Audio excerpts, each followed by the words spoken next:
trak jeg så oprendt dagen, hvor det var sidste dag, hvor vi havde Anton på prøve, og det har vi været rigtig glade for. Vi beholder ham med stor sandsynlighed. Vi har jo været så dygtige, at vi har fået ridset ham, eller jeg har fået ridset ham.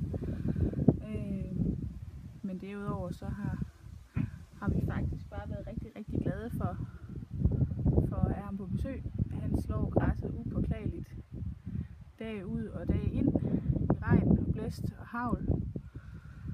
Vi har haft mange nysgerrige blikke på besøg. For at se, hvad det nu var for noget. Men ellers så har vi faktisk været rigtig glade for det. Som I kan se, så er vores græsplæne rigtig nydelig. Man kan godt se, hvor han slår til. Der er en meget tydelig kant, men sådan er det. Og nu slår skattene. Ja, men vi siger tak, og tak for lån, og måske på gensyn.